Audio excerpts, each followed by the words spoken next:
question. Quels sont les métiers qui seront à surveiller? On se pose souvent ce genre de questions en début d'année. Est-ce qu'il y a certaines professions, certains métiers qui pourraient être plus en demande? On sait que c'est peut-être une question qui est encore plus sensible ces années-ci parce qu'on a vécu des années où c'était pénurie de main-d'œuvre. On disait c'est tellement facile, un jeune quittait son emploi, le lendemain on trouvait un autre. C'est plus le cas, là. Les jeunes ont de la misère à trouver de l'emploi ces années-ci, ces mois-ci. Avec nous pour en discuter, André Perron, directeur principal Solutions Talent chez Randstad Canada, l'agence qui a fait l'étude. Bonjour. Bonjour, M. Dumont. Alors, vous êtes penché donc sur les métiers les plus en demande pour 2026. Avant d'aller dans la liste et de parler de métiers précisément, mais est-ce que cette liste varie beaucoup d'une année à l'autre? Est-ce que la 2026 est très semblable à la 2025, la 2024? J'ai pas en tête exactement les top métiers qu'on a établis en 2025-2024, mais on voit quand même il y a une certaine stabilité. Là. Il n'y a pas d'énormes surprises là, dans les postes qu'on retrouve là, d'une année à l'autre. OK. Donc, en tête de liste, c'est tout ce qui concerne les ventes, là, des représentants en vente. On a besoin de vendeurs. Ben oui, en fait, quand on pense aux ventes, on pense beaucoup expérience, fidélisation, adhérer à une marque en fait. Puis on le voit beaucoup dans les grandes entreprises là. On vend plus l'expérience que le produit maintenant. Donc ce contact humain là, des personnes en vente qui vont être capables de créer cette fidélisation là, puis cette adoption forte et émotionnelle aux marques vont demeurer super importante. Mmh. Dans le top de la liste, je prenais dans le top 10, il y en a au moins 5 ou 6, adjoints administratifs, service à la clientèle, technicien comptabilité, réceptionniste, etc., tenue de livre. Des choses où on se fait dire parfois que ça va disparaître ou quasiment disparaître par l'intelligence artificielle. On va opérer un bureau, il n'y aura plus de réceptionniste, les livres. L'intelligence artificielle va faire ce travail-là. C'est pas ce que vous observez? On va encore avoir besoin de ces gens-là? Ben en fait, je sais pas pour vous, Monsieur Dumont, là, mais quand on consomme, quand on fait affaire avec des entreprises, on apprécie encore le contact humain.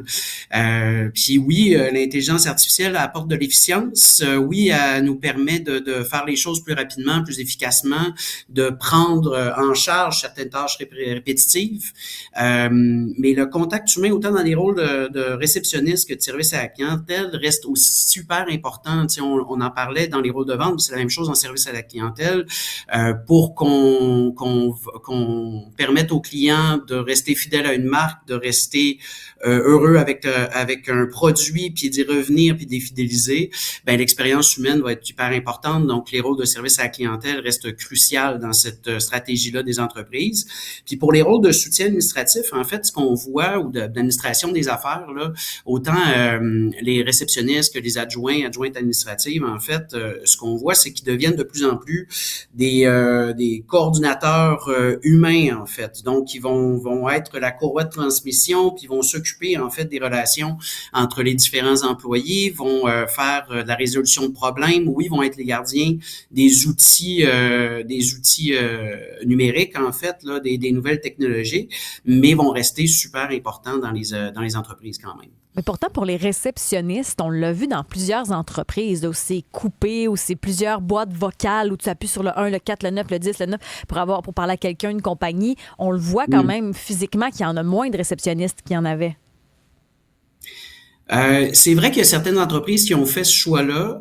Par contre, le rôle de réceptionniste existe encore dans beaucoup d'entreprises. Puis ça revient un peu à ce qu'on se disait sur le service à la clientèle, le contact humain, faire affaire avec un humain, arriver dans une entreprise et avoir affaire à un écran d'ordinateur plutôt qu'avoir un accueil chaleureux, ça fait une différence. Tout a gelé, la communication, son et image, tout a gelé avec Monsieur Perron. Mais j'ai l'impression, par rapport aux réceptionnistes encore, je lâche pas ça, mais c'est vrai que c'est plus agréable de parler à un humain, mais j'ai l'impression que parfois, dans les coupes budgétaires, c'est des postes qui passent. Ouais. Mais là, s'ils le mettent quand même dans les secteurs où il y aura de la demande, je me posais même la question, est-ce que ça se peut qu'il y ait des entreprises, peut-être pas des petites, mais des plus grandes, qui reviennent en arrière là-dessus, parce que justement, là, si tu te rends compte que tu perds de la clientèle, s'il y a une chose des dernières années, il y a beaucoup utilisé, Monsieur Perron, le mot fidélisation de la clientèle. S'il y a une chose qu'on entend des grandes entreprises, surtout celles qui marchent à abonnement, là, les téléphones cellulaires et autres, perdre un client, c'est épouvantable. Oui. Dans le sens que le coût, combien ça te coûte en marketing, publicité pour aller chercher un nouveau client, perdre un client, c'est épouvantable. Bon, on a refait la communication avec M. Perron. J'allais vous parler de ce qui arrive dans la liste un petit peu plus loin, à partir entre le 9 et le 15e rang.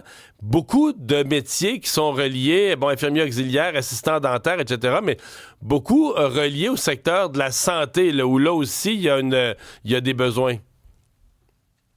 Oui, absolument. Il faut tenir compte du vieillissement de la population qui ira pas en diminuant. Là, le débalancement démographique va durer pour encore une vingtaine d'années.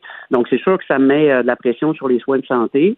Et on est encore dans les effets aussi post-pandémie. On revoit un peu, on essaye en tout cas de revoir la structure de nos soins de santé aussi. Fait qu'on voit en effet que ces rôles-là vont être beaucoup en demande en 2026.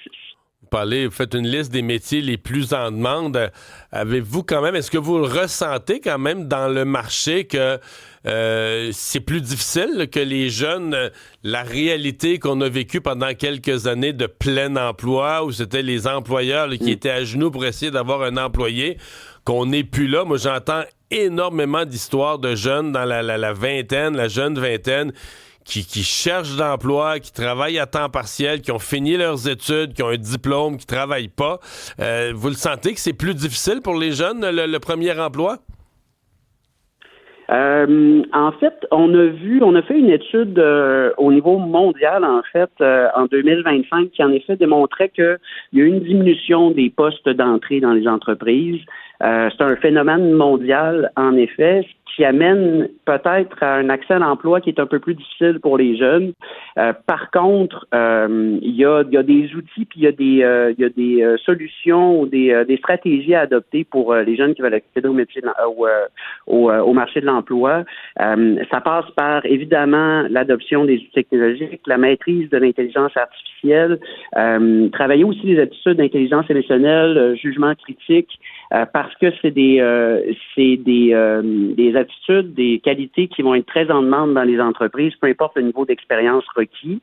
Donc, oui, c'est un peu plus compliqué, mais il y a moyen d'accéder au marché de l'emploi quand on a les bons outils avec nous, puis les bonnes aptitudes, en fait, pour présenter sa candidature, puis qu'on est capable de poser aussi notre candidature en étant capable de présenter nos expériences connexes, quand on est capable de démontrer qu'on a eu des projets personnels aussi qui ont développé des qualités qui vont au-delà de l'expérience professionnelle qu'on voit sur un CV. Je suis bien d'accord avec vous sur la qualité de sa présentation. Ce que je note, par contre, c'est que on s'adresse à une génération, des jeunes de 23 ans, mettons, qui se sont fait dire à 18... c'est facile de trouver un emploi.